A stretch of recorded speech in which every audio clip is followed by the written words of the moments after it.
Yeah, I think that's really interesting, especially I can say from my own personal experience that the confirmation that the payment has gone through is a real big use case because I want to know, was my bill paid on time if I waited till Friday afternoon, or is my brokerage account going to be funded so I can purchase some stocks or ETFs or whatever, or I want to be exactly sure that the person that I'm paying has received the money, and that I don't have to say, oh well, it could be 2-3 days depending on the weekend, holidays, and bank cutoff times, which as a consumer I have no idea about what a bank cutoff time is, right? uh, Declan, are you seeing this from Citi's perspective? Given that you guys are such a large bank and active all over the world, are you seeing this? Does this ring true in your experience in other markets as well?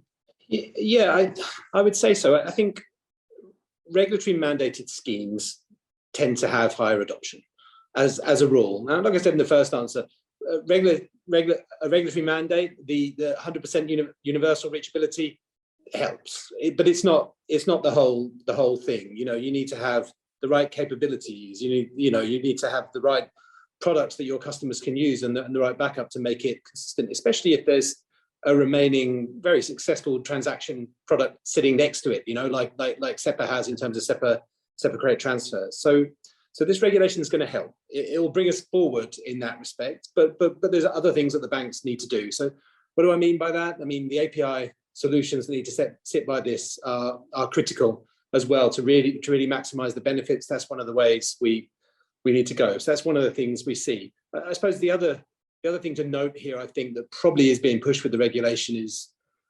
universal rails for instant payments then start driving the next generation of products as well. So I think pushing this out across Europe is really developing critical infrastructure effectively for future opportunities or future functionality that people can use. So I think there's a few different areas that the regulation is driving at, but so I think it will lead to greater usage, but on its own it won't. It needs good partners to make that happen, and consumer use cases and corporate use cases. So I